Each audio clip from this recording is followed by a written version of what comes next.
El objetivo número 2 en Irak no era tomar el petróleo, sino remodelar toda la sociedad iraquí, y también asegurarse de que Irak no usara su dinero del petróleo para nada beneficioso para el pueblo, como el desarrollo tecnológico, industrial, económico, social y cultural. Este dinero se usaría únicamente para crear una sociedad de consumo, que es lo que tenemos ahora en Irak. Así que, Estados Unidos se aseguró desde el primer día que tomó el control de Irak de controlar cada dólar de las exportaciones de petróleo. De hecho, el dinero del petróleo se deposita en una cuenta. Todo el dinero de las exportaciones de petróleo iraquí es enviado por los compradores a un banco de la Reserva Federal en Nueva York, en una cuenta allí que ha sido controlada por el presidente estadounidense desde 2003. Lo que las élites en Estados Unidos y Gran Bretaña querían hacer era establecer un precedente de cómo pueden remodelar el destino de pueblos enteros, porque tienen el poder para hacerlo.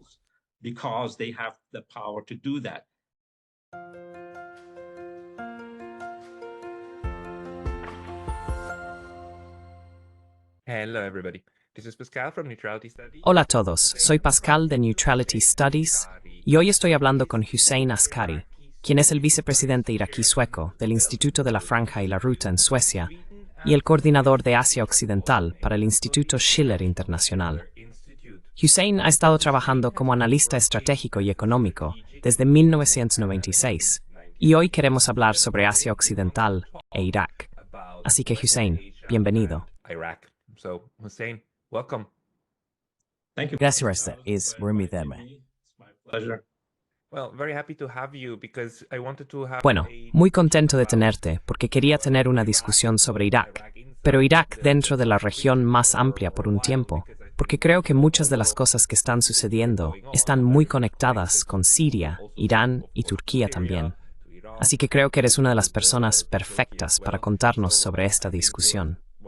Dejaste Bagdad, o dejaste Irak, a la edad de 23 años, en 1991. Me dijiste que tuviste que huir debido a la guerra y la represión estatal, y luego llegaste a Suecia en los años 90 y has estado trabajando allí desde entonces. A lo largo de todos estos años, ¿puedes contarme un poco sobre cómo estas experiencias te impactaron y tu análisis de lo que está sucediendo en los asuntos mundiales?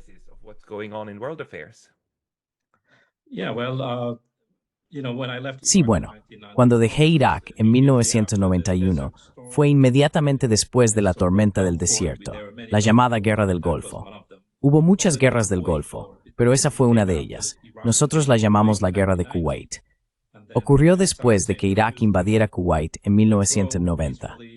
Y luego, cuando Saddam Hussein se negó a retirarse pacíficamente, Estados Unidos y la comunidad internacional movilizaron una fuerza global para sacar a Irak. Inmediatamente después de que Kuwait fue liberado, hubo un levantamiento en Irak que también fue impulsado desde el exterior. Pero luego fracasó y la gente tuvo que huir por miedo a represalias del régimen iraquí. Mi familia estaba entre ellos. Yo estaba estudiando en Bagdad, pero mi familia vivía en el norte de Irak, en Sulaymanía, aunque no soy kurdo. Pero crecí entre los kurdos en el norte de Irak. Así que terminé pasando alrededor de un año en campos de refugiados en Irán. Trabajé con la Cruz Roja Internacional, Médicos Sin Fronteras y la Alta Comisión de las Naciones Unidas para los Refugiados en los campos de refugiados. Yo era intérprete. Esa fue mi educación.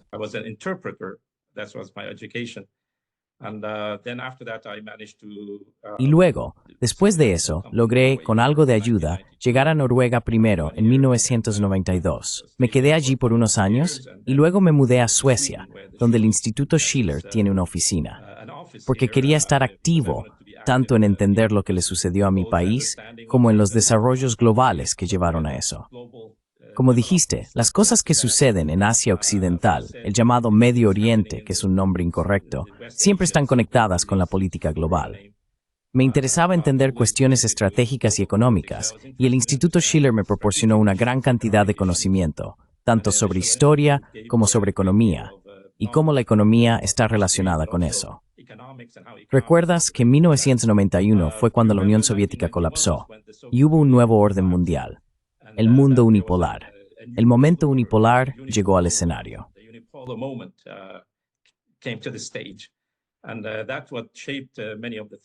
Y eso es lo que dio forma a muchas de las cosas que sucedieron desde entonces. Pero ahora ese mundo unipolar se está desmoronando. Está emergiendo un mundo multilateral. Según muchos realistas con mentalidad geopolítica, este es un momento lleno de peligro.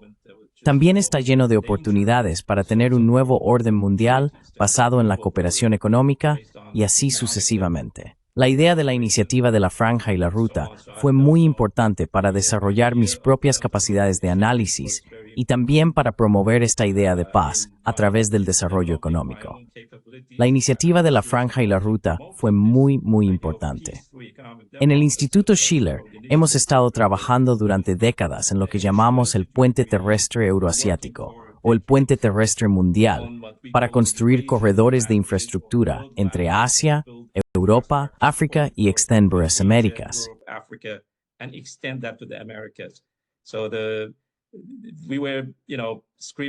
Entonces estábamos gritando solos en el campo hasta que llegó China y el presidente Xi Jinping anunció la iniciativa de la Franja y la Ruta en 2013. Ese fue un momento decisivo en muchos aspectos. Mi propia experiencia como iraquí saliendo de la guerra, viví guerras antes de dejar Irak, pero la conexión con los desarrollos globales realmente me dio mucho en qué pensar. En primer lugar, el trato que mi pueblo recibió de la comunidad internacional, de llamado orden basado en reglas, el mundo civilizado, el mundo libre, me mostró que hay una gran cantidad de hipocresía y que la imagen que se da en todo el mundo no se ajusta a la realidad. Así que soy un poco inmune en ese sentido a la propaganda que viene del mundo unipolar.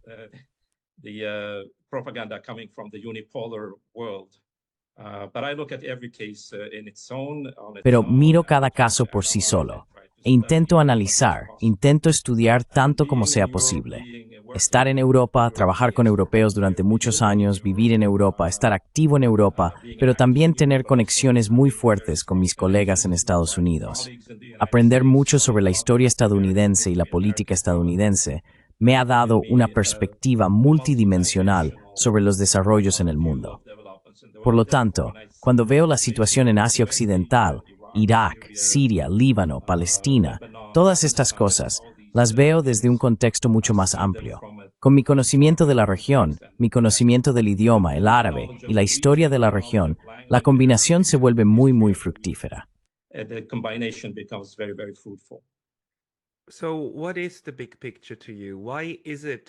Entonces, ¿cuál es la visión general para ti? ¿Por qué es que Asia Occidental ha estado sufriendo tanto durante todo el último siglo, básicamente? De vez en cuando, aquí y allá, ya sabes, guerras y devastación, y millones de personas, tú incluido, huyendo de sus hogares. ¿Cuál es la causa última o más inmediata de eso?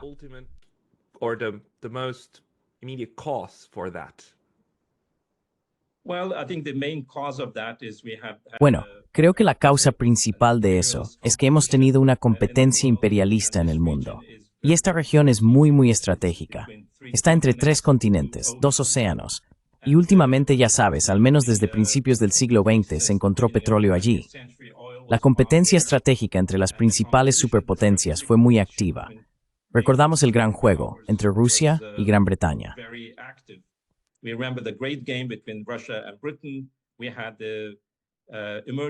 Tuvimos la aparición de Alemania como una gran potencia económica y estratégica a finales del siglo XIX y el intento de romper el control marítimo del Imperio Británico a través de alianzas en tierra, el desarrollo del ferrocarril Berlín-Bagdad y así sucesivamente. Así que la geopolítica de grandes potencias, jugó un papel clave en dar forma al destino de esa región. Y es estratégicamente muy importante. Con todo el petróleo que se encontró allí, se convirtió, como decimos en nuestros países, en una maldición en lugar de un regalo para la gente de allí. Así que la gran geopolítica jugó un papel clave en dar forma a esa región. Y por supuesto, tuvimos una transición fallida del control del Imperio Otomano cuando las naciones de la región esperaban al final de la Primera Guerra Mundial volverse independientes y construir sociedades modernas.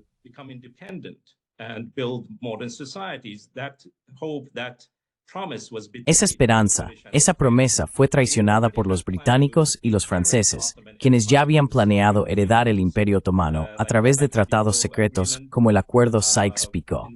Mientras la guerra aún estaba en curso en 1916, estaban planeando cómo dividir la región en territorios franceses y esferas de influencia británicas y rusas. Los rusos se retiraron después de la Revolución de Octubre, la Revolución de 1917, por lo que los nuevos líderes en Rusia se retiraron. Así, los franceses y los británicos tuvieron que decidir el destino de esta región. Estaban manipulando, dividiendo y conquistando y redibujando las fronteras de estas regiones, instalando líderes.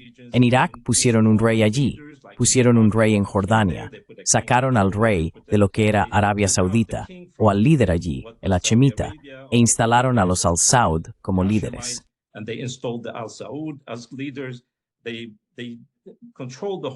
Controlaron todas las estructuras políticas, sociales y económicas de esa región hasta al menos la década de 1960. Y la mayoría de los países del Golfo se independizaron en 1971.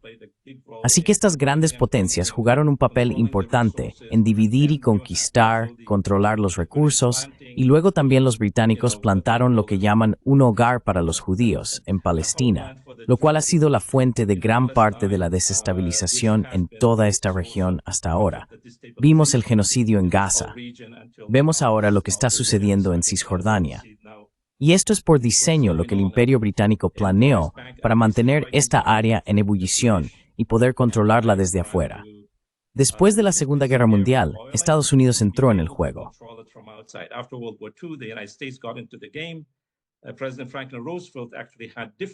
El presidente Franklin Roosevelt, en realidad, tenía ideas diferentes para la era posterior a la Segunda Guerra Mundial. Muchas personas no se dan cuenta de eso. No tenía la intención de mantener el Imperio Británico ni unirse a él. Su idea era demoler los imperios británico, francés, belga y otros, y que estas naciones fueran libres y trabajaran con Estados Unidos para el desarrollo económico. Ese era su principal objetivo, que estas naciones fueran independientes. Incluso, en la cuestión de Palestina y los palestinos, estaba tratando de encontrar una solución con el rey de Arabia Saudita. Pero las cosas no salieron bien. Roosevelt murió y Truman se convirtió en presidente. Truman era un admirador del Imperio Británico, por lo que continuó la relación especial con los británicos.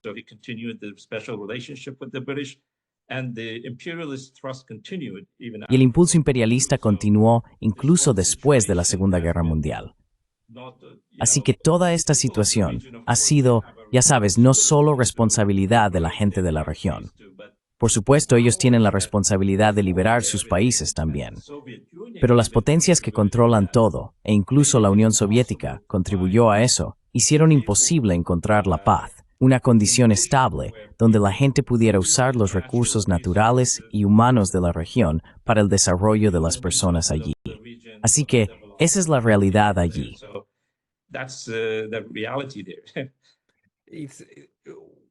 Es una región tan, de alguna manera, muy rica, como dijiste. Y puedes ver cuán ricos y prósperos pueden llegar a ser algunos países en Asia Occidental si tienen estabilidad y paz, ¿verdad?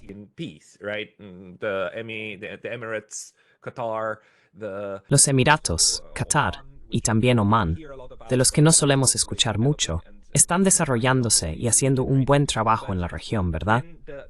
Pero luego el corazón de alguna manera incluye a Irak, Siria y se extiende hasta Irán, ¿verdad? Hubo un largo tiempo en que Irak e Irán estaban estancados en un conflicto sangriento, ¿verdad? ¿Por qué es que el corazón lucha? Porque la periferia parece hacerlo mejor de alguna manera. ¿O estoy interpretando mal eso?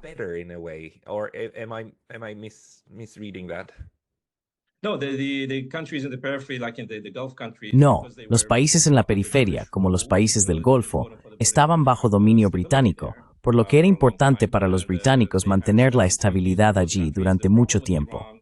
Tenían tratados especiales con esos países. El problema con Irán, Irak, Siria y hasta cierto punto Turquía es que son personas con una mentalidad más independiente.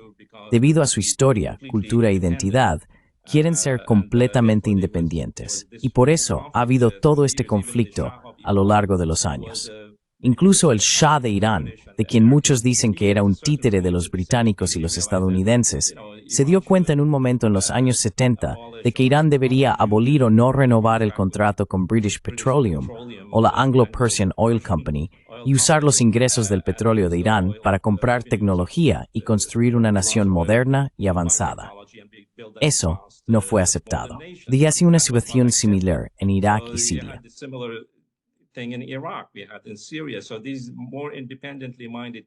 Entonces, estas personas con mentalidad más independiente también son manipuladas. Como tuvimos un movimiento socialista en Irak contra la familia real controlada por los británicos, tuvimos cosas similares en Siria. Egipto, por ejemplo, también es una nación con una identidad histórica e independiente muy fuerte. Así que estos países tienden a recibir la ira de los dioses de las potencias mundiales, en el sentido de que no pueden mantenerse por sí mismos. Quiero decir, Irak fue apoyado, por supuesto, durante los años 70. Tuvimos un desarrollo económico y científico fantástico. Y luego en los 80, mientras Irak estaba en guerra con Irán, Irak recibió todo el apoyo que pudo obtener tanto de Oriente como de Occidente para luchar contra Irán. Así que Irak se estaba desarrollando rápidamente mientras luchaba en una guerra. Pero luego, después de eso, fue el turno de Irak de ser, ya sabes, controlado y básicamente destruido. AVTSDS destruye innocent, es larga historia identidad.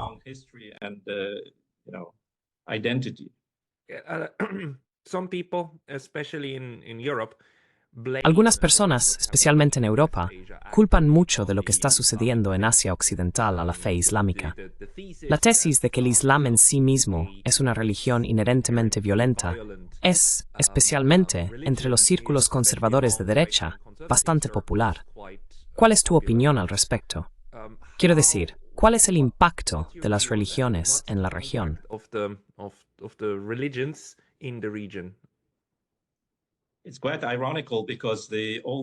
Es bastante irónico, porque todos los movimientos independientes, movimientos anticolonialistas, no eran religiosos. Eran movimientos seculares, movimientos nacionalistas árabes, especialmente en los años 40 y 50, que querían deshacerse del control británico y francés, entre otros. Pero luego los británicos, y más tarde los estadounidenses, apoyaron a los movimientos islámicos para contrarrestar a las fuerzas nacionalistas. Como en Egipto, los británicos y los estadounidenses más tarde apoyaron a los hermanos musulmanes porque los usaron como un contrapeso a Gamal Abdel Nasser y a los líderes nacionalistas seculares. Decían que estos eran socialistas, negadores de Dios, por lo que movilizaron fuerzas islamistas contra ellos. Al igual que ahora con Siria, quiero decir, Siria fue tomada por los islamistas con apoyo. De acuerdo, están inclinándose hacia Occidente. Sí, entonces el problema no es el Islam. El Islam ha sido utilizado, y especialmente el Islam militante, es un fenómeno nuevo, en realidad, que surgió con la Guerra Fría. Había movimientos nacionalistas, movimientos anticolonialistas en casi todos los países árabes, y luego se vieron obligados a ir al campo socialista. Los británicos y los estadounidenses pudieron movilizar los movimientos religiosos islamistas retrógrados para decir que estos son comunistas que niegan a Dios y niegan al Islam. Pudieron movilizarse contra ellos. Así es como se movilizaron contra el gobierno en Afganistán. La CIA y el MI6, con la ayuda de muchos países del Golfo Árabe, movilizaron el movimiento de la Yihad Islámica, que en realidad comenzó a convertir fenómeno en Afganistán bajo el auspicio de los británicos y estadounidenses.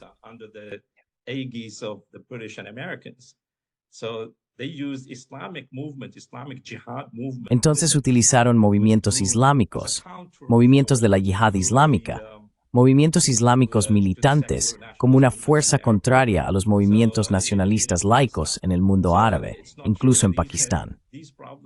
Así que no es cierto que estos problemas sean realmente inherentes al Islam.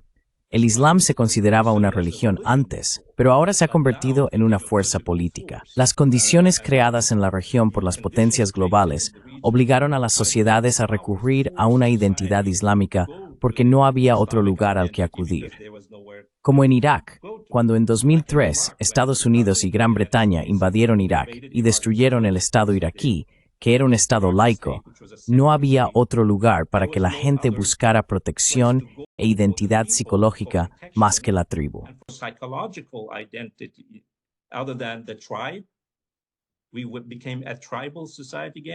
Nos convertimos nuevamente en una sociedad tribal y una sociedad religiosa. Así que perdiste todo, no te queda nada. Entonces vuelves a tu religión, donde encuentras refugio para tu alma, para tu identidad, porque el Estado-nación, ya no existe. En Irak, incluso después de 2003, con la nueva constitución que fue cambiada, se convirtió en un Estado sectario, una sociedad dividida étnicamente por la propia constitución. Inventaron una constitución que hizo de la identidad étnica y religiosa el núcleo de la constitución e identidad iraquí. Esto sucedió después de la invasión de Irak por parte de Estados Unidos.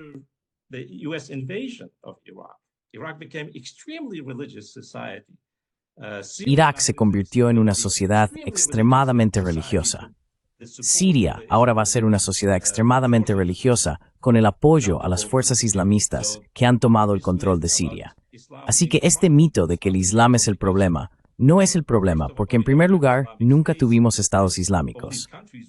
Todos estos países estaban bajo el Imperio Otomano, que era un imperio militar.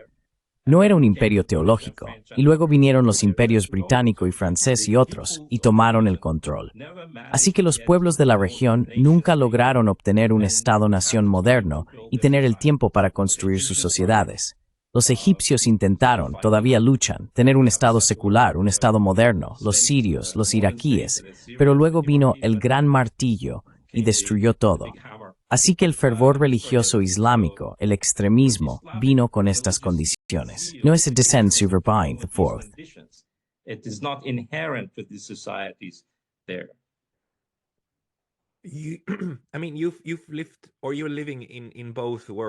Quiero decir, has vivido o estás viviendo en ambos mundos. Y también ves Europa, espero. También desde los ojos de alguien que la mira desde Irak. ¿Puedes explicarte cómo es que las sociedades occidentales, y me refiero especialmente a los europeos y también a los norteamericanos, cómo es que, por un lado, predican y profesan todos estos conceptos? Y los conceptos cambian con el tiempo, a lo largo de 100 años, ¿verdad? Predican, digamos, dogmas religiosos al principio. Luego predican dogmas liberales.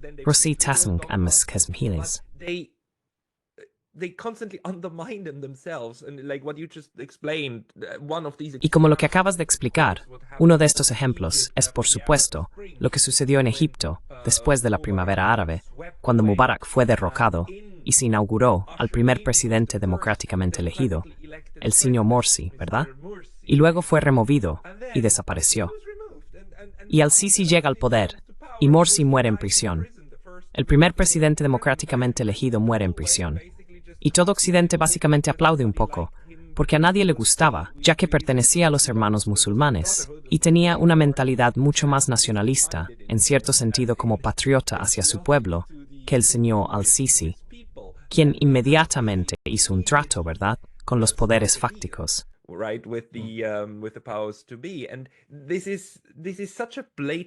Y esto es una infracción tan flagrante a los fundamentos básicos de lo que, en ese momento, en la década de 2010, los Estados Unidos y los europeos predicaban en términos de democracia en general.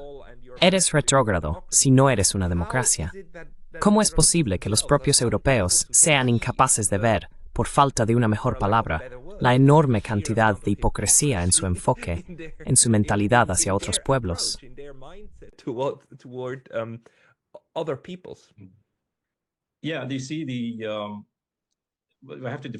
Sí, ¿ves?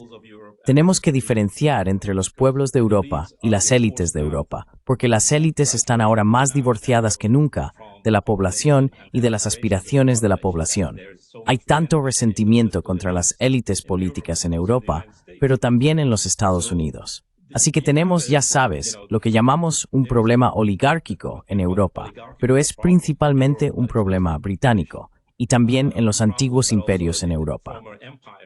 Tenemos una élite oligárquica, financiera, económica y militar que controla en gran medida los procesos políticos. Se invita a la gente de vez en cuando a participar, pero no hay verdaderos controles y equilibrios ni responsabilidad para los líderes políticos.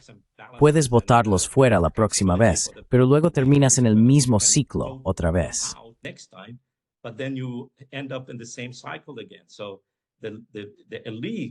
Entonces, las élites, lo que ha moldeado la historia europea y ahora transatlántica, es esta lucha. Estas fuerzas oligárquicas tratando de mantener su poder a pesar de la liberalización y democratización de la sociedad que tuvo lugar durante los siglos XIX y XX. En los Estados Unidos tuvieron la Revolución Americana, pero también fue golpeada una y otra vez. Muchos presidentes estadounidenses fueron asesinados, ya sabes, por estas fuerzas. Así que para hacer de los Estados Unidos también otro imperio, que es la imagen del Imperio Británico, esta es la esencia de la relación especial entre Gran Bretaña y los Estados Unidos. Y vi esto muy claramente yo mismo. ¿Ves esta hipocresía? Pero también, ya sabes, la gente dice que Estados Unidos invadió Irak en 2003 para obtener el petróleo. No es cierto. Estados Unidos no tomó ningún petróleo iraquí. Sucedieron dos cosas.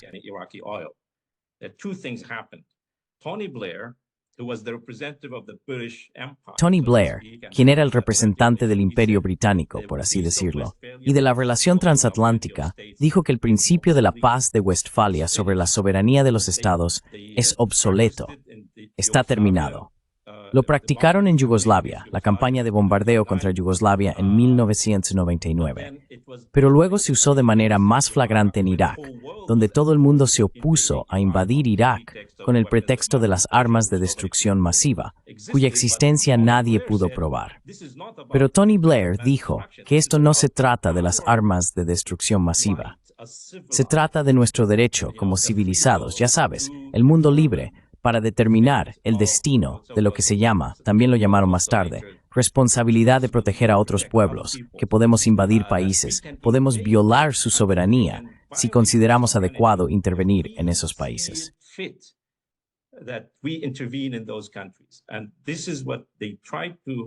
Y esto es lo que intentaron hacer. Sentar un precedente violando la Carta de las Naciones Unidas y todo el principio de paz de Westfalia. Así que este era el objetivo número 1. El objetivo número 2 en Irak no era tomar el petróleo, sino remodelar toda la sociedad iraquí y también asegurarse de que Irak no usara su dinero del petróleo para nada beneficioso para el pueblo, como el desarrollo tecnológico, industrial, económico, social y cultural. Este dinero se usaría únicamente para crear una sociedad de consumo, que es lo que tenemos ahora en Irak.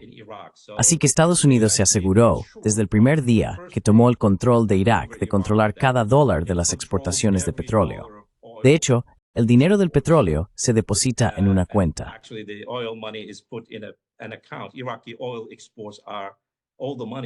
Las exportaciones de petróleo iraquí, todo el dinero es enviado por los compradores a una cuenta de la Reserva Federal en un banco de Nueva York, que ha sido controlada por el presidente estadounidense desde 2003.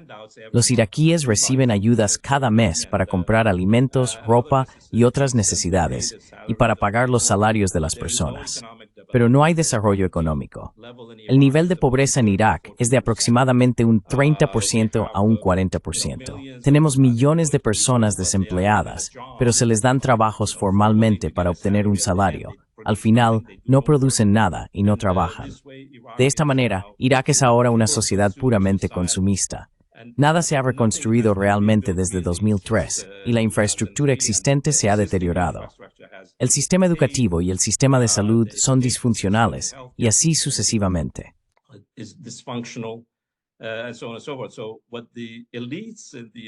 Entonces, lo que las élites en Estados Unidos y Gran Bretaña querían hacer era establecer un precedente sobre cómo pueden remodelar el destino de todos los pueblos, porque tienen el poder para hacerlo.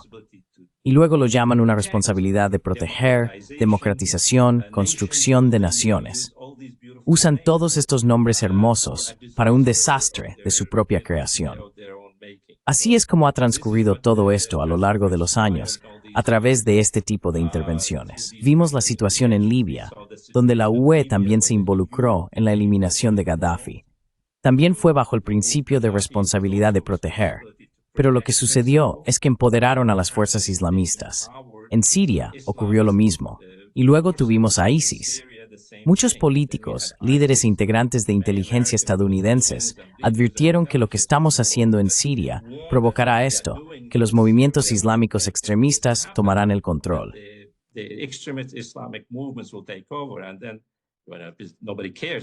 Y luego a nadie le importa, ya sabes, queremos deshacernos de ellos. Assad, que mata niños, ya sabes. Así que no importa a quién usemos y armemos para cumplir ese fin.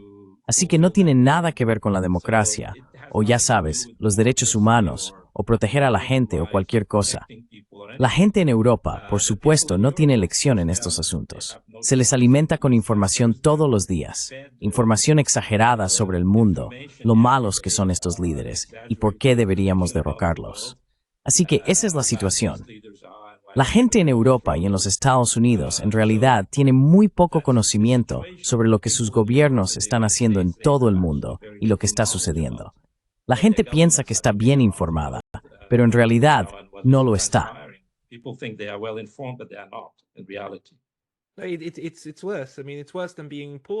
Es peor. Quiero decir, es peor que estar mal informado. Estás desinformado. Constantemente piensas que los europeos son los buenos, que intentan ir y ayudar a estas personas atrasadas en el Medio Oriente, ¿verdad? Cuando en realidad lo que estás haciendo es causar estragos en Asia Occidental. Y ya han pasado 21 años desde la Segunda Guerra de Irak, ¿verdad? Hace un par de meses hablé con un espectador iraquí de este programa y debe estar viviendo cerca de donde creciste, cerca de Sulaymanía. Quiero decir, él era de la zona kurda en Irak. Y me dijo que incluso 20 años después, la infraestructura eléctrica, la infraestructura de energía, solo ha sido reconstruida muy parcialmente. Todavía tienen apagones 20 años después, como horas y horas sin electricidad.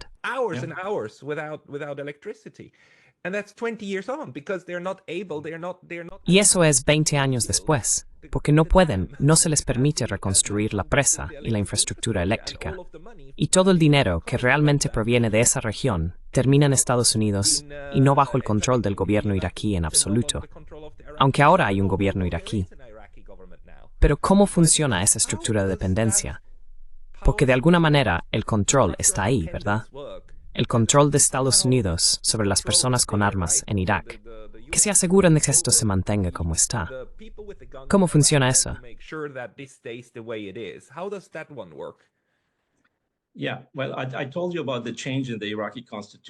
Sí, bueno, te hablé sobre el cambio en la Constitución iraquí. Teníamos un sistema presidencial republicano, donde se supone que el presidente debe ser elegido por el pueblo. Así que tienes un presidente similar al sistema francés, en realidad, o al sistema estadounidense. Y luego tienes al presidente seleccionando a los ministros. Lo que sucedió es que la constitución iraquí fue cambiada, en primer lugar, a un sistema parlamentario. Y dos, insertaron en la constitución que hay todos estos diferentes grupos. Como hicieron en Líbano, donde dicen que el primer ministro debe ser chií, porque esa es la mayoría, el presidente debe ser kurdo, y el presidente del parlamento, que controla el parlamento, debe ser suní. Así que ya sabes, todo en Irak se basó en principios étnicos sectarios. Y dentro de cada uno de estos grupos, los chiíes, suníes y kurdos, hay facciones.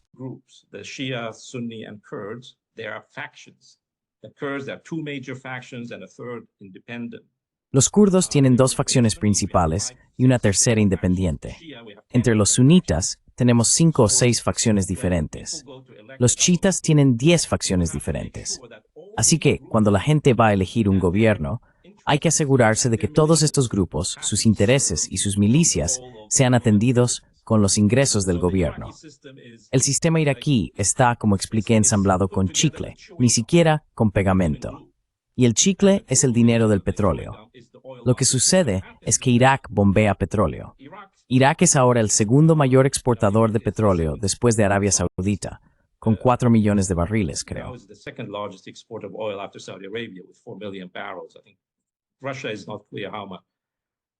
Rusia no está claro cuánto, así que todos los ingresos de las exportaciones de petróleo van a una cuenta bancaria en el Banco de la Reserva Federal de Nueva York. una cuenta bancaria que es formalmente iraquí, pero está protegida por presidentes estadounidenses desde 2003 bajo la orden ejecutiva MI-3303. Se renueva cada año por el presidente estadounidense en mayo. Luego, Estados Unidos les envía dinero cada mes, en efectivo, en aviones a Irak. Los iraquíes pagan por el transporte del avión. Efectivo, envían billetes físicos de dólares estadounidenses, supongo. Sí, dólares estadounidenses. Pero Irak, ¿no tiene su propia moneda? ¿Ya no? Tiene una moneda, el dinero va al Banco Central de Irak, y luego el Banco Central de Irak trae dinero equivalente al efectivo. Pero la economía iraquí se convirtió en una economía de efectivo. No tenemos un sistema bancario real. Y hay tanto efectivo.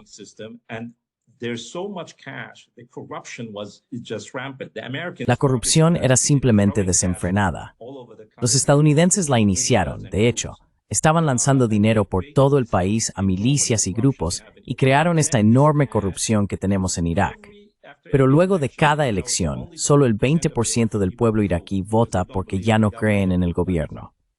Después de estas elecciones, todos estos diferentes partidos de los distintos ministerios se asignan a cada partido político o grupo diferente. Por ejemplo, el Ministerio de Comercio se asigna a este grupo, el Ministerio de Defensa, porque tiene muchos contratos, y los kurdos siempre controlan el Ministerio de Relaciones Exteriores. Los presupuestos de estos ministerios no los decide el gobierno, sino el partido que controla ese ministerio. Así que, mucho de ese dinero, hay muchos contratos para construir proyectos de electricidad, van a empresas falsas y el dinero desaparece. Contratos militares, miles de millones de dólares, van a individuos y nadie es quiénes son. Luego, cuando es atrapado, son indultados, testean.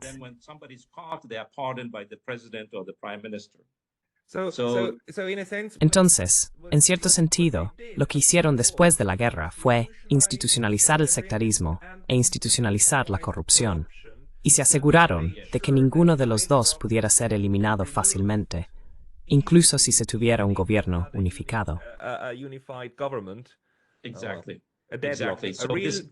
Exactamente. Entonces, en esta situación inestable, los estadounidenses entran y los británicos, los iraníes, los turcos, los Emiratos, Jordania y Arabia Saudita controlan los diferentes grupos. Mantienen a todos en su lugar, pero solo si escuchan. Estados Unidos le dice al gobierno iraquí, si no se comportan, los cambian. No reciben el dinero al final del mes.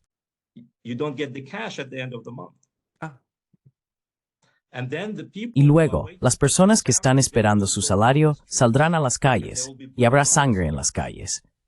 Así es como los estadounidenses controlan la política iraquí. Al final del mes, si no recibes estas cargas de dinero en efectivo en aviones, la gente saldrá a la calle, porque el pueblo iraquí no tiene otra fuente de dinero que este efectivo, que llega en aviones. Tenemos como 5 a 6 millones de personas empleadas por el Estado, personas jubiladas en seguridad social. Reciben un salario al final del mes, y ese salario mantiene vivo al pueblo iraquí. Importamos casi toda la comida, toda la ropa, todos los zapatos, todos los dispositivos domésticos, todos los coches.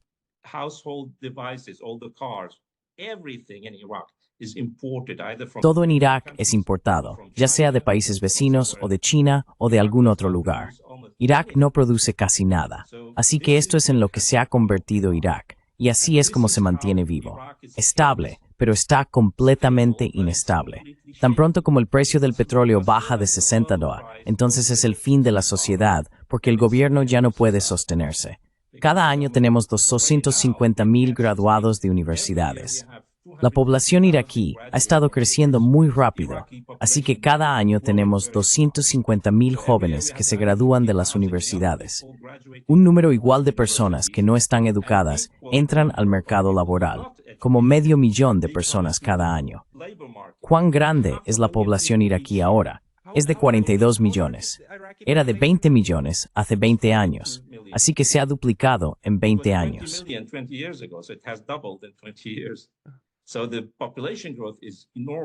El crecimiento de la población es enorme y rápido.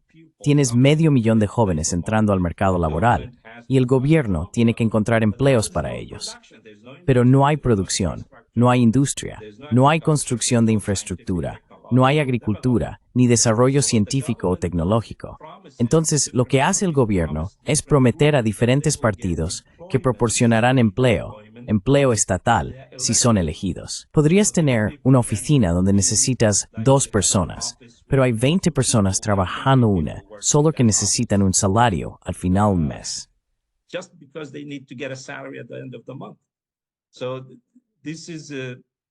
Entonces, esto es completamente desesperanzador. Ahora bien, hubo intentos de cambiar esta realidad. Irak, por supuesto, fue golpeado por la violencia sectaria y el terrorismo. Ya cuando los estadounidenses invadieron, tenías a toda esta gente de Al-Qaeda luchando en Irak.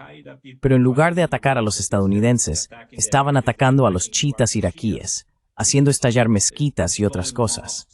Se llamaban a sí mismos resistencia, pero había cierta resistencia iraquí, donde atacaban a las fuerzas estadounidenses y británicas.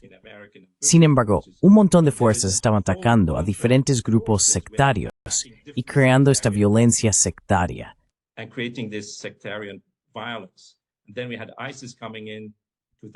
Luego tuvimos a ISIS, llegando en 2014 desde Siria, invadiendo Irak, y luego los iraquíes lograron hacerlos retroceder gracias a un gran apoyo iraní. De hecho, Irán apoyó a Irak cuando Estados Unidos tenía muy poco que ofrecer. Pero luego los estadounidenses se involucraron cuando Trump se convirtió en presidente y terminaron el trabajo. Así que los estadounidenses y los iraníes en realidad estaban trabajando lado a lado, no mano a mano, pero lado a lado, para deshacerse de todo. En 2019, el primer ministro Adil Abdul Mahdi, quien también es un brillante economista, una persona muy bien educada, fue el exministro de petróleo de Irak durante muchos años bajo el régimen actual.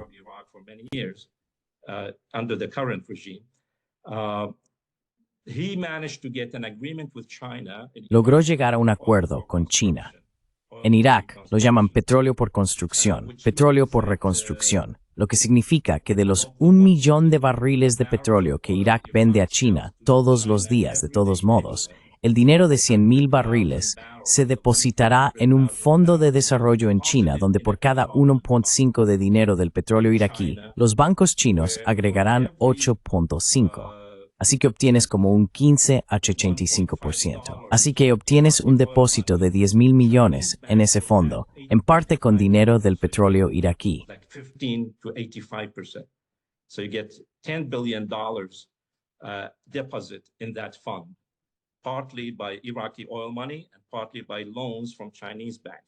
En parte por préstamos de bancos chinos. Y luego Irak sigue obteniendo dinero de estos 100,000 barriles de los millones que China compra todos los días, de todos modos. Y el dinero se destinará únicamente al desarrollo de infraestructura en Irak, construido por empresas chinas. Así que en 2019, el primer ministro iraquí fue a China con la delegación más grande. Su nombre es Adil Abdul Mahdi, e hizo acuerdos extensos con provincias en China, empresas en China. Ya sabes, como tener una provincia trabajando con una provincia iraquí y definiendo los proyectos de infraestructura que quieren construir. Así que se discutieron alrededor de 500 proyectos estratégicos.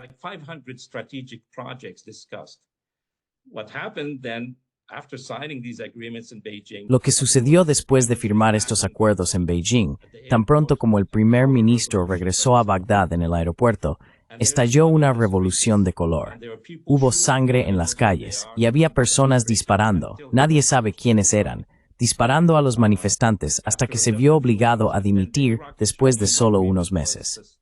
Luego, el acuerdo iraquí-chino fue suspendido, así que no pasó nada. Esta fue la única vez que el gobierno iraquí intentó hacer algo para revivir la economía iraquí, pero fue saboteado.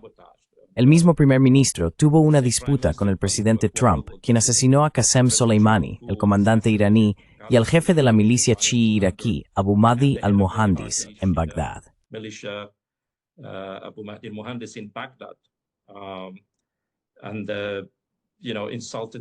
Y ya sabes, insultó a los iraquíes. Así que cuando el Parlamento iraquí votó, a instancias del mismo primer ministro, para expulsar a las tropas estadounidenses de Irak y tener una nueva resolución, el presidente Trump amenazó con quedarse con todo el dinero del petróleo iraquí, con confiscar todo el dinero. Así que el primer ministro iraquí renunció. Hubo un nuevo primer ministro, el jefe de inteligencia, que era inestable. La gente lo llamaba un agente. Se convirtió en primer ministro durante 2 años y la situación continuó como estaba.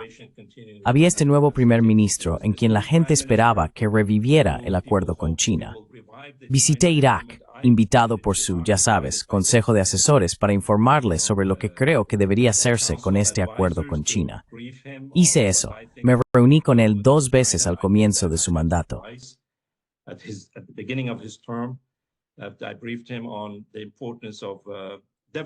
Informé sobre la importancia de desarrollar el acuerdo Irak-China y definir 2 planes quinquenales para la reconstrucción de Irak y renegociar todo el acuerdo. Propuse ser parte de un equipo que reestructuraría todo el acuerdo. También propuse el establecimiento de un banco de desarrollo iraquí, utilizando el 5% de los ingresos del petróleo para ser depositados en un banco de desarrollo iraquí separado, y usar ese banco para emitir créditos para industrias medianas y pequeñas y proyectos agrícolas en Irak. Pero estas 2 propuestas fueron descartadas. Al primer ministro le gustó la idea, pero las personas a su alrededor, todos estos partidos que lo instalaron, porque solo tiene 2 miembros en el Parlamento, lo pusieron allí como parte del consenso.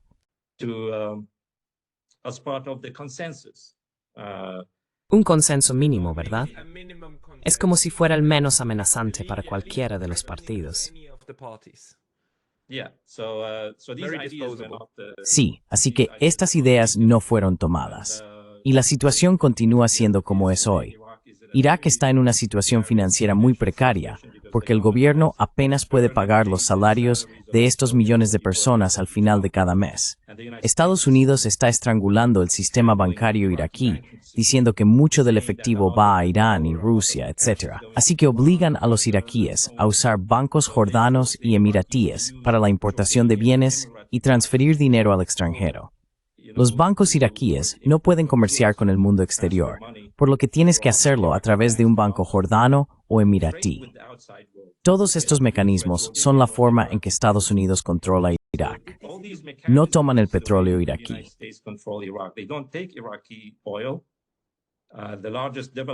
Los mayores desarrolladores del petróleo iraquí son empresas chinas, empresas rusas y empresas malasias. Ellos son los que están trabajando arduamente para desarrollar la industria petrolera de Irak, pero el dinero del petróleo va a los Estados Unidos. Es una forma tan nefasta, todo mientras se pretende que Irak es un estado soberano, cuando de hecho es un protectorado. Quiero decir, de ninguna manera esto tiene que ver con la soberanía.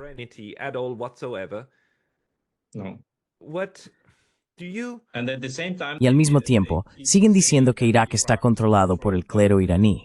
¿Sabes? Los chiitas iraquíes están controlados por los iraníes. Eso lo hace aún más indignante, ¿no es así? Es como si proyectaran todas las cosas que hacen sobre un poder que realmente, por donde se lo mire, podría tener un par de seguidores dentro. Pero eso es todo. Sí, y también el papel de Irán es importante en Irak, porque el gas iraní es el que ayuda a Irak a producir la electricidad, la poca electricidad que existe en Irak. ¿Sabes? Estados Unidos no ha ayudado a reconstruir nada. Y la razón es que el combustible para la generación de energía tiene que venir de Irán, porque los recursos de gas de Irak no son tan grandes, y no ha habido suficiente trabajo para desarrollar los campos de gas iraquíes. Así que Irán ha estado proporcionando a Irak todos estos años bajo ocupación estadounidense. Irán estaba generosamente proporcionando a Irak gas natural para hacer funcionar las plantas de energía eléctrica. Y muchas veces, Irán ni siquiera fue pagado porque los estadounidenses detenían el pago. Así que es una situación muy absurda. Pero todavía hay esperanza.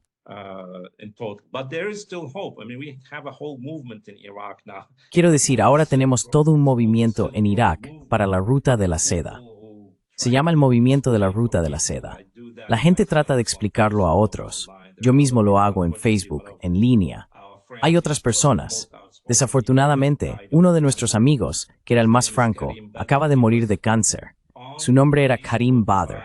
Estaba en Facebook Live transmitiendo cada semana, diciéndoles a los iraquíes qué está mal con el sistema, informándoles sobre la franja y la ruta, el sur global, los BRICS y todos estos desarrollos, y cómo deberían salir de esta economía fronteriza.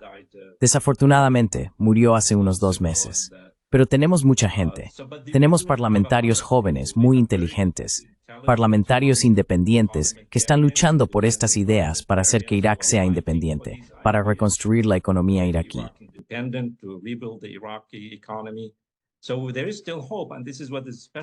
Así que todavía hay esperanza. Y esto es lo especial de los iraquíes. No importa lo que pase, todavía tienen la esperanza de que mañana será mejor y seguirán trabajando en ello. Siguen educando a sus hijos y saben que un día esta situación cambiará para mejor. Y eso es lo que mantiene a la gente viva. Eso es lo que me mantiene optimista también, en este mundo de absurdidad.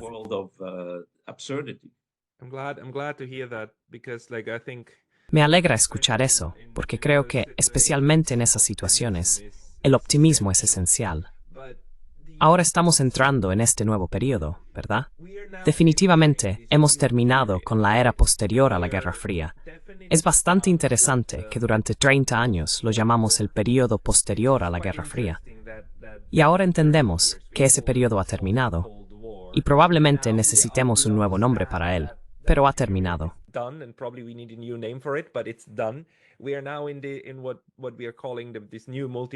Ahora estamos en lo que llamamos esta nueva multipolaridad. Y por un lado, hay una gran promesa en esto, porque podría haber más opciones para acuerdos comerciales reales, y más conexiones también con los rusos, con los iraníes, con los chinos, para Irak, debido a la distribución del poder. ¿Verdad? Si el poder de los Estados Unidos y de Europa Occidental disminuye en importancia estructural, si va a haber un sistema comercial de los BRICS y no una moneda, nunca habrá una moneda de los BRICS. Pero podría haber instituciones financieras de los BRICS, mecanismos financieros, sí. Por un lado, eso tiene una gran promesa, creo, para estados como Irak. Por otro lado, también viene con este peligro renovado de que estas fuerzas puedan intentar nuevamente simplemente canibalizar y descender sobre Irak. ¿Cuál es tu opinión sobre esto? What is your feeling about this? Creo que estamos en un momento ahora con todas las tendencias positivas para terminar la guerra en Ucrania y lograr algún tipo de acercamiento con Rusia, pero también deberíamos resolver las diferencias con China, especialmente las diferencias de Estados Unidos con China. Porque podemos, quiero decir, si la gente piensa en el pueblo de Europa, en el pueblo de Estados Unidos, ¿qué es lo que les conviene? No les conviene luchar estas guerras. Les conviene cooperar en el resto del mundo. En es remediar potenciales.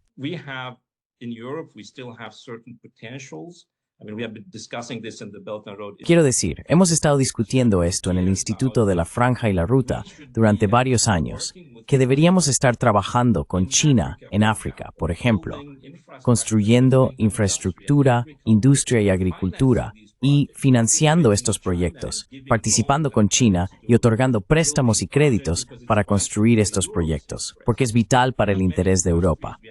Tenemos muchas industrias, tenemos muchas empresas, tenemos muchas tecnologías que están inactivas o desapareciendo, y podrían ser útiles en un mundo donde tengamos prosperidad común para todas las naciones. Y creo que la filosofía china de ganar-ganar no es solo una táctica ingenua o maliciosa con alguna agenda oculta. Ellos creen en estas cosas.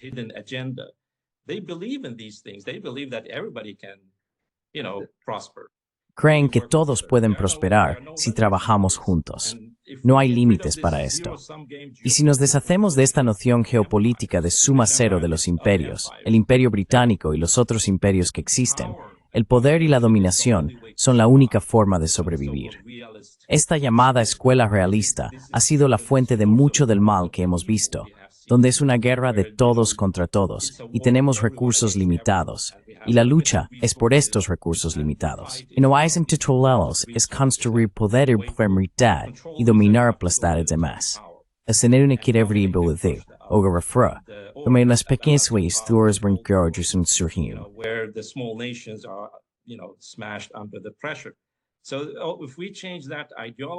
Si cambiamos esa ideología, si cambiamos esa forma de hacer las cosas, creo que habrá esperanza para Irak. Habrá esperanza para muchas naciones, pero también habrá esperanza para el pueblo sueco, para el pueblo alemán, para el pueblo estadounidense. Porque ahora mismo, y hemos estado observando esto durante décadas, tenemos una infraestructura en declive, un sistema educativo, un sistema de salud, estándares culturales, estándares morales. Todo tipo de cosas han estado declinando en Europa. Y no es por la inmigración, es por las políticas adoptadas en los años 70 al menos, en Europa y en los Estados Unidos.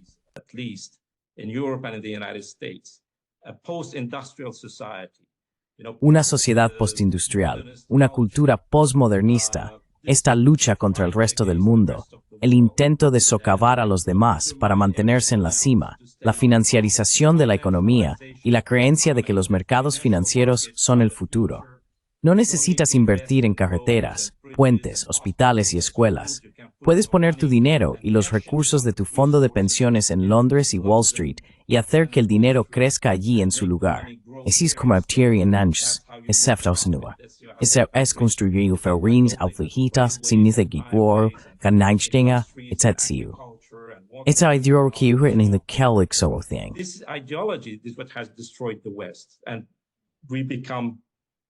Y nos convertimos, con esto ya sabes, en una política exterior de la ley de la selva.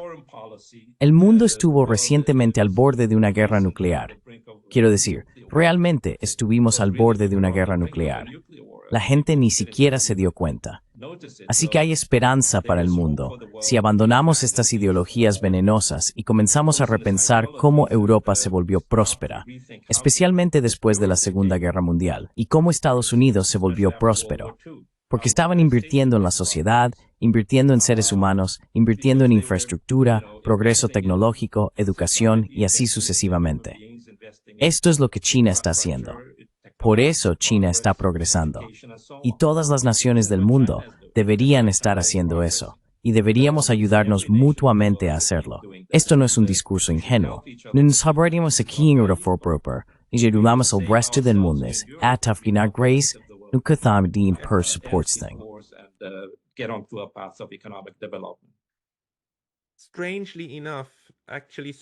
Curiosamente, el apoyo a esta visión proviene actualmente, al menos según mi observación, del lado derecho del espectro político, no del izquierdo. Son muchos los partidos de derecha en Europa que están diciendo que necesitamos dejar de bombardear Asia Occidental y que debemos ayudarles a desarrollarse porque no queremos que vengan aquí.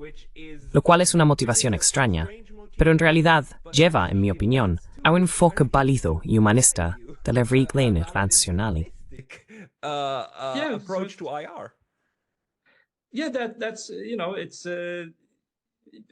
Sí, sabes, como dices, la motivación es un poco extraña, pero aceptemos ese argumento. La inmigración a Europa, quiero decir, la mayoría de los africanos no quieren venir aquí. Yo no quería venir a Europa.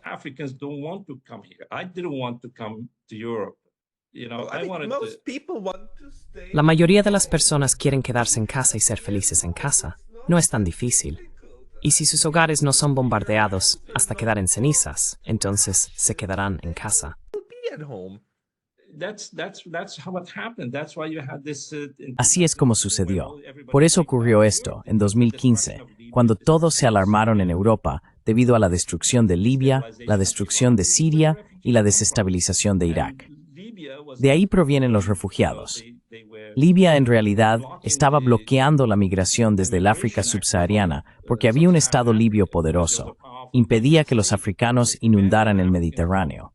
Pero cuando eso fue eliminado, todas estas barreras fueron eliminadas. Tuvimos inmigración y mercados de esclavos en Libia, donde la gente simplemente inundaba Libia y pagaba un poco de dinero. Pero la pregunta es, ¿por qué la gente deja sus países? Es ya sea por razones económicas, porque la vida es tan difícil y hay tan poca esperanza, especialmente para los jóvenes, o porque la vida se convierte en un infierno bajo estas guerras, cambios de régimen, desestabilización y luchas entre grandes potencias y potencias regionales. Por eso la timba de Kogeri. That's why people leave their homes. And so if we have a peaceful Y así, si tenemos una coexistencia pacífica, combinada con el desarrollo económico, ahora estamos en el Instituto Schiller impulsando lo que llamamos el Plan Oasis para reconstruir Gaza, para reconstruir toda Palestina, pero también toda la región, donde todos pueden beneficiarse, construyendo proyectos de agua, agricultura, infraestructura, industrias y así sucesivamente. Esta es la manera de traer estabilidad y hacer que la paz tenga sentido. Eso que falló en el acuerdo de Oslo, de hecho, una de las razones. Hay personas que trabajan activamente en contra de esto. Hay quienes piensan que el desarrollo es lo que debemos evitar que ocurra, porque eso reducirá el poder sobre estas sociedades. Porque las naciones se vuelven independientes, utilizarán sus recursos para su propio desarrollo. Dios no quiera que los pueblos indígenas usen sus recursos para sí mismos. De ninguna manera Europa va a permitir eso. Y una razón por la que odian a China no es solo porque China logró salir de la pobreza y construir una sociedad moderna, industrial y tecnológicamente avanzada, sino también porque China está mostrando al resto de África, Asia y América del Sur que se puede lograr.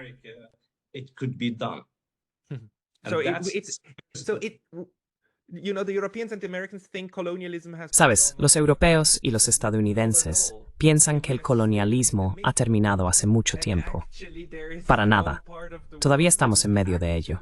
Y de hecho, hay una parte del mundo que se está liberando, y es la parte de Asia Oriental, China y el sudeste asiático.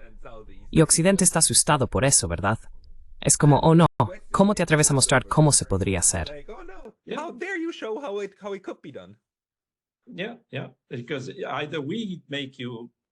Sí, porque o hacemos que eso suceda, o no puedes hacerlo de manera independiente. Así que tenemos que deshacernos de este complejo de superioridad que heredamos del periodo colonialista. Eso se acabó. Se acabó. El juego ha terminado. Tenemos que despertar. Tenemos que corregir nuestros caminos y encontrar formas de coexistir con esta nueva situación mundial, esta situación multipolar, donde las naciones ya no van a aceptar ser países del tercer mundo. Sabes, si miras a muchas naciones africanas como Etiopía y Egipto, muchos países en África ahora están avanzando muy rápidamente porque han probado el hecho de que se puede hacer, que realmente podemos prosperar, podemos construir economías modernas.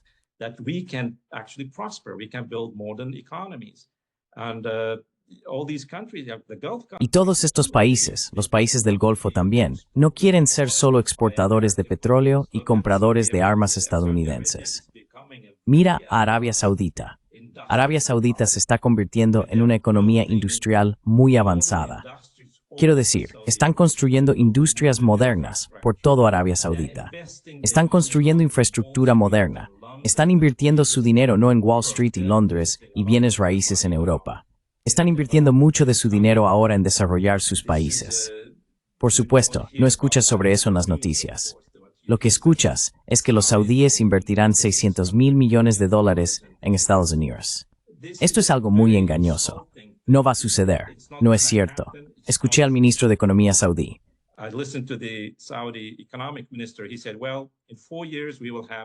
Dijo que en 4 años tendremos comercio e inversiones de $600 mil millones. Bueno, eso sería de todos modos, no es nada nuevo. El comercio de Arabia Saudita con Estados Unidos, como la mayoría de las compras de armas, ha estado en ese volumen. Pero también los saudíes invertirían algo de dinero, pero no es como si fueran $600 mil millones en una sola inversión en Estados Unidos. No va a suceder. No es cierto. No hay tanto dinero que los saudíes pueden invertir. Los saudíes están invirtiendo decenas de miles de millones, probablemente cientos de miles de millones, en su economía, en la región, en África, en China. Los saudíes están invirtiendo en industrias chinas, en industrias petroquímicas.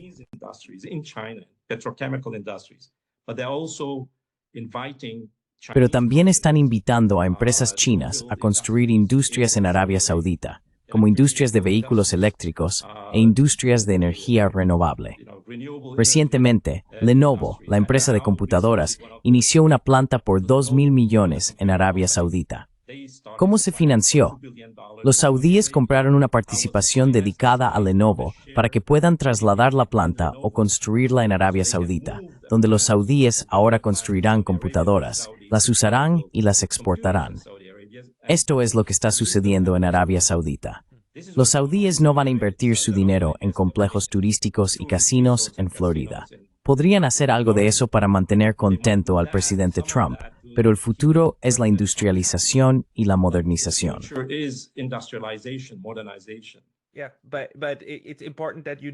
Sí, pero es importante que lo hagas mientras sigues fingiendo que estás de acuerdo con el juego establecido en Washington y Bruselas. De lo contrario, corres el riesgo de que los poderes fácticos puedan caer sobre ti. Así que tienes que jugar un juego muy cuidadoso de fingir que estás de acuerdo, mientras en realidad haces otra cosa. Lo único que puedes explotar allí es el egocentrismo de los europeos y estadounidenses para solo mirar lo que hacen y dicen. Mientras uses la misma jerga, te verán como un buen aliado. Así que tienes que jugar un doble juego muy inteligente.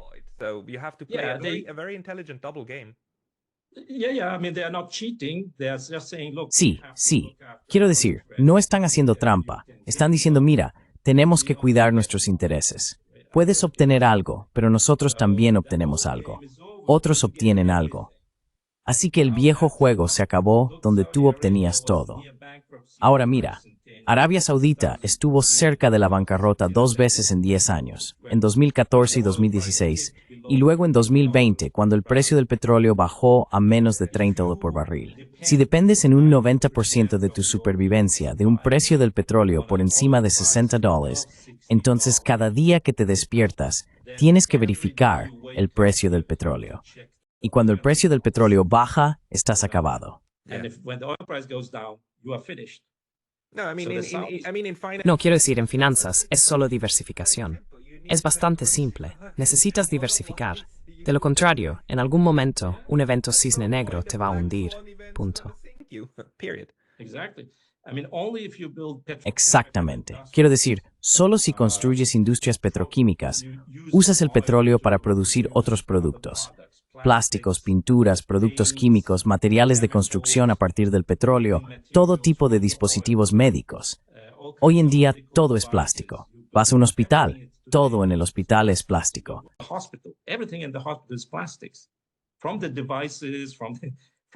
Desde los dispositivos, desde los materiales utilizados, todo es plástico. Incluso la ropa puede producirse a partir del petróleo. Así que si conviertes parte de eso en productos industriales y construyes industrias, entonces puedes aumentar el valor agregado por decenas de veces, no solo unas pocas veces. El viejo juego era exportar el petróleo por $30 el barril y luego importar todas estas cosas. Incluso todo el dinero que tenías del petróleo no es suficiente para satisfacer tus necesidades de bienes manufacturados. Así que ahora los saudíes, los emiratíes, los kuwaitíes y todos los demás países quieren producir estas cosas en casa. Quieren obtener parte del valor agregado del petróleo y el gas. Nigeria está empezando a hacer eso. Por primera vez están construyendo una refinería. Nigeria ha estado exportando petróleo crudo durante décadas. Solo ahora pueden tener la suya propia. Quiero decir, los nigerianos exportan petróleo crudo e importan diésel y gasolina para sus coches desde el extranjero a un costo mucho más alto. Esto es una locura.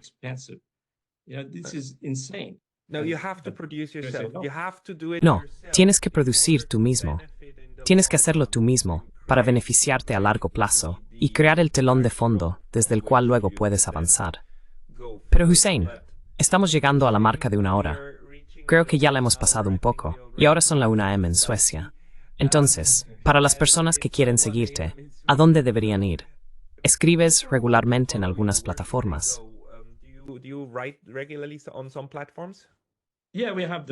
Sí, tenemos el sitio web del Instituto de la Franja y la Ruta en Suecia. Es bricsweden.org, brics con una X.